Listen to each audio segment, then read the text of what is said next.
Hey y'all, welcome back to Where the Yokels Grow, and in today's video we're going to be talking about the seed haul. So if you are new here, welcome. My name is Dream, and if you are returning, I am so glad to see you. First, let's start with what seeds you should be direct sowing in North Texas into your gardens if you have gardens or if you're just planting into containers. Some of the things you should be starting or that you can direct sow right now in North Texas are carrots, beets, radishes, lettuce, as well as wildflower seeds, poppy seeds.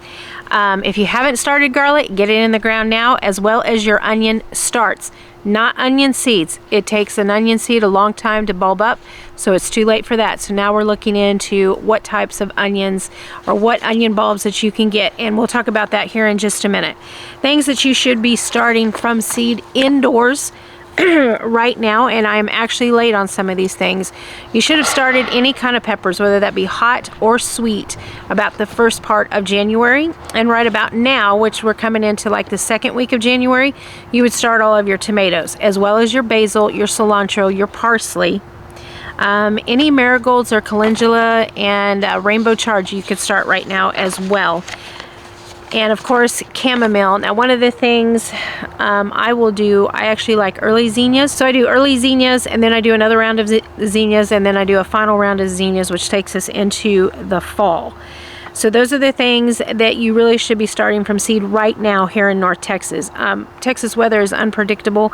Sometimes we're going to get some snow and some frost. So if you direct sow out into your garden, these plants that we're talking about direct sowing will be okay. Just cover them and keep them warm, and then when the weather passes, just take those covers off and everything will be just fine, for those of you who are curious. Starting our seeds this early allows us to kind of get ahead of the heat. For those of us who are in Texas, period, unless you are in East Texas or West Texas, closer to New Mexico where they get the heavy snows, we heat up pretty quickly to up and down the central part in the central plains of Texas. So getting ahead of that right now, if you're somebody who wants to start your seeds, now's the time to do it. Or you can just wait until all the starts come out and you can plant them into your garden after your last frost. For those of you who are watching this who are not in North Texas, it is very easy to find out what your zones are and what you should be planting in your area. You don't need to go out and buy a farmer's almanac. Simply go into Google and say, what can I direct sow now, and then put your zip code. What should I start by seed indoors now, and put your zip code, and it will give you basically a generated list and what you can do. It is that simple. People complicate it way too much. You can also find out your first frost date and your last frost date in your areas and in your time zones, and as well as in your growing zones. We are in zone 8A here, and that changed like a year ago. So we used to just be zone 8.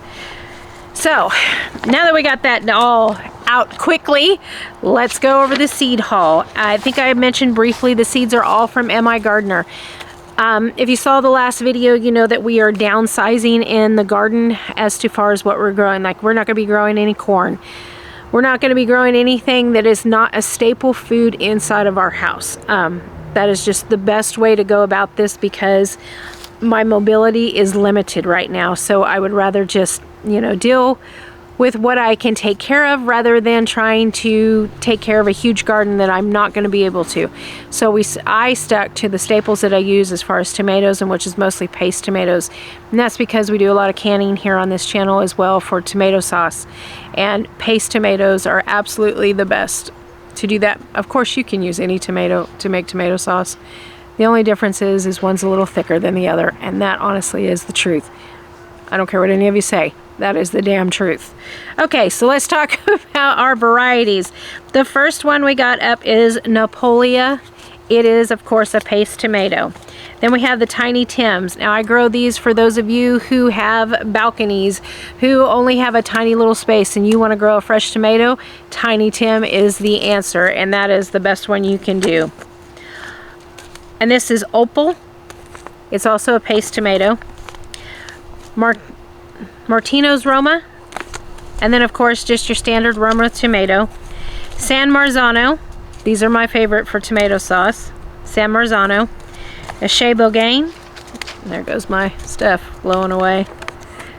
And then of course, you all know that I like green salsa over red salsa. We have to grow tomatillas, and we're going to be growing the Grande Verde, and of course our purple tomatillo. We're gonna go through these next ones pretty quick. I apologize for the sun. I was not sitting in the sun, but it has popped out. A new one for me this year, which I'm excited to try, is the cayenne purple pepper. Of course, we also have the cayenne long slim, Alma paprika. If you guys have not grown paprika plants and then dried them out and made your own paprika seasoning, I'm telling you, it is phenomenal. And you can smoke them if you want smoked paprika. You can do that too. A new one for me this year, pimento peppers. Golden Cow Wonder Yellow. Big Red Bell. And then I also have an orange one, but that didn't come from in my gardener. That's from harvesting this last season, and I just saved the seeds. Cucumbers, because we do a lot of pickling. Homemade pickles. Rhenish pickle. And then of course the marketer slicer pickle. Now we also start medicinal herbs right about now, but I'm going to do a separate video on that. And that'll be the next one that comes out because there'll be some more seeds that we're starting. But for right now, we're just going to talk about early seeds and what we got in the seed haul. Chamomile, German chamomile, ducket dill, mammoth Long Island, holy basil, medicinal herb, can also be eaten, teddy dill, French thyme, banquet dill, dark green flat parsley, Italian oregano, thyme or common English thyme, Thai basil, Genovese basil, and Italian large leaf basil. Hopefully a lot of you are still here from the beginning, because I forgot to mention you need to be starting all of your brassicas, broccoli, your bok choys. Let's see, I've got kohlrabi in my hand. Any kind of cabbage, you need to be starting those from seed, especially in North Texas. I know some of you are in different zones, but for us here in North Texas, it gets hot fast, a lot faster than what you guys read. Believe me, with those of us who live here, we know this. So getting our stuff started now and having a good substantial plant to get into the garden quickly so it can grow and mature is a good thing. So we're gonna do on our cabbage, purple Savoy. We also have white and purple kohlrabi, and then Napa cabbage. Those are that's what I'm starting for brassicas. I'm probably not gonna do any broccoli. I usually do that in the fall. Carrots. We are gonna be doing Danvers, purple, little fingers, and then of course this is the Hamburg rooted parsley. This is new for me this year, but I want to get this done. Okay, amaranth, Love Lies Bleeding Amaranth. Those are some of the flowers we're starting. Of course, this one we won't start until probably close to the end of February. The Velvet Queen, yes, I start them inside. And then these are our poppies, which after this video is done, they are absolutely going into the garden. So any poppy seeds, get them in. Don't worry about winter. Don't worry about it being cold. These guys like that, so don't. Okay, these are our final seeds. A tender sweet orange watermelon. Again, don't worry, we will do videos telling you when to start these. Crimson sweet watermelon. And then we have honey nut squash. Love this. We grow celery here in our area. If you are somebody who's in a hotter climate, you're further south, you know, in Texas, it might do you better to wait until fall to grow your celery, because these guys really like the cold. So I kind of push the envelope, but the only one I'll do it with is Utah celery. This is the only one in my opinion that does well. Okay, and then we have some new things that we're starting this year for the very first time. Well, one of them's not new, which is lemongrass. Usually I just buy a plant. Sorrel. And then we have dandelion for the chickens. And then these are the new ones. Black sesame seed. This is the first time I've ever grown that. We are going to attempt to grow coffee. If you all have been on the channel, you knew about the oh, the greenhouse is coming down and we lost all the coffee plants. So we are going to attempt to grow coffee one more time, even though it takes 6 months for these to sprout And what is it, like 5 years before, 3 to 4 years before you get coffee.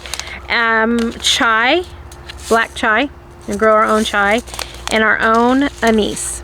I also wanted to mention that since we are in January and we're coming into the second week of January, by the end of January, I will also be starting all of my potatoes. I do my potatoes in grow bags, and then I'll also be starting my sweet potatoes because I want good, strong sweet potato slips to have ready to go just after our last expected frost. I usually wait about a week, and then I get everything out into the garden. And as I mentioned before, those of you in other zones, it is simple to find out what you can start indoors or what you should be direct sowing and when you should be doing that. You can also check your local nurseries. Most of those are, and I'm not talking about big box stores, I'm talking about local nurseries. Most of those will have all that information as well. And I would imagine that most of them, if you are in our area, North Texas, have already gotten seeds. I know most of the places that I go to, Green's Produce has their seeds. Callaway's already has their seeds. Lowe's and Home Depot also already have their seeds. I also saw seeds at Winco. So everybody is getting their stuff in, and they're gearing up because they're getting used to gardeners starting their stuff early. So don't worry, you're not behind. Just get it done. This is, like I said in the beginning, this is the beginning of our garden season 2026. And as we get through the videos and we start doing more videos, we will dive into each crop as we plant them. There'll be updates in the greenhouse, seedling updates when we'll talk about starting seeds. If you all want some particular type of video and you are in our area, put it down in the comments. I am happy to answer any questions when I can. I am a little busy these days, but I will get to it as fast as I can. And like always, thank you for being here. And if you are new, welcome to the channel. If you enjoyed the video, consider subscribing and hitting that notification button so you're notified when new videos come out. And until I see you in the next video, you all take care of yourselves, and no matter how you do it, you keep growing. Bye-bye, y'all.